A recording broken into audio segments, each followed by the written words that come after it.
quelle place aujourd'hui Internet a dans notre vie? Je pense que Internet, il est en train de simplement de nous remplacer. Aujourd'hui, sur quoi les gens nous jugent? Est-ce qu'ils nous jugent sur la personne qu'on est dans la vie? Ou il passe plutôt son temps à aller voir ce que tu fais sur Internet, quelles vidéos tu publies, quel statut tu mets, quelle photo tu es.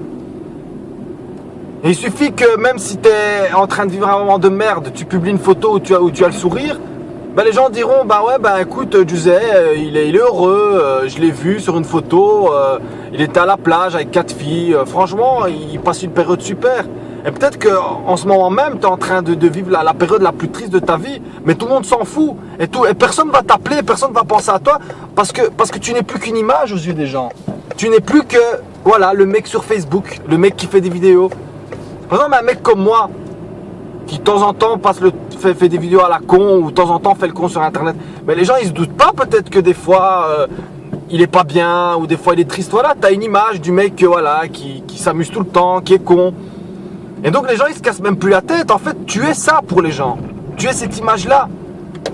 Donc quand ils te voient dans la vraie vie, eux ils se disent même pas peut-être que tu es différent, ou peut-être que tu penses différemment, ou peut-être que tu es complètement différent dans la vraie vie. Non, pour eux tu es ça. Tu es une vidéo sur Internet, tu es un statut sur Facebook, ou tu es une photo. Imaginez comment c'est affolant. Vous allez me dire mais non, les gens sont pas comme ça. Je vous jure que ça existe. Des gens qui pensent que tu es une vidéo. Il y a des gens qui pensent que tu es un statut sur Facebook, que tu es un sourire sur une photo. Ils pensent que c'est ça être heureux. Ils pensent que être heureux, c'est simplement se prendre en photo et sourire et dire voilà, je suis heureux. Beaucoup de gens me reprochent entre guillemets, mais tu souris jamais dans tes photos. On dirait que tu es triste, on dirait que tu tires la gueule. Mais vous pensez que si je dois être heureux, je dois vous le prouver avec une photo? Ou si je suis heureux, je dois faire une vidéo où je dois dire je suis heureux. Je peux même vous dire que je suis triste et au fond je suis heureux.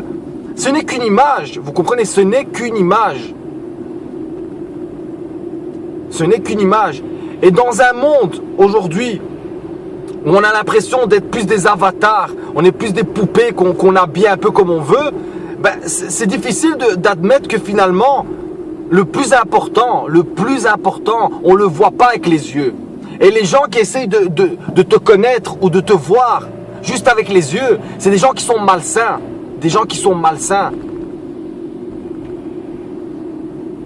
Vous savez,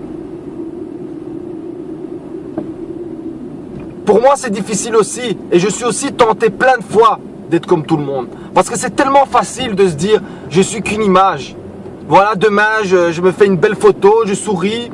Où je fais une belle vidéo avec une belle qualité d'image, où je dis des conneries genre comme Norman, tu vois, des petites blagues à la con. Et voilà, et Giuseppe Terenzio devient tout à coup à la mode, tout à coup il devient sympa, tout à coup il a des amis, tout à coup c'est plus une honte de connaître Giuseppe Terenzio. Parce que je suis connu. Parce que moi je vais vous dire une chose, et après peut-être je me trompe. Si moi j'aurais été connu et j'aurais fait les mêmes vidéos, eh ben on aurait dit que j'aurais été un génie. Parce que subitement, quand tu es connu et que tu fais des trucs bizarres, on dit plus que c'est con. On dit waouh, c'est génial, waouh, Giuseppe a mis une crotte de nez sur ses cheveux, mais quel génie, fallait le faire, fallait le trouver. Quand Lady Gaga, on dirait le cirque ambulant, cette fille. Si cette fille n'aurait pas été connue, et plein de stars qu'on voit, qui sont habillés, on dirait qu'ils sortent du carnaval du Brésil, s'ils ne seraient pas connus, la plupart des gens, vous serez les premiers à les critiquer. Les premiers à critiquer. Si vous ne les critiquez pas, c'est parce que eux, ils ont plus d'argent que vous, ils ont plus de pouvoir que vous, et alors les gens comme ça, vous les respectez, parce que vous savez que vous ne pouvez pas les atteindre. Les gens que vous pouvez atteindre et que vous pouvez tuer psychologiquement, eh ben, vous êtes les premiers à les rabaisser.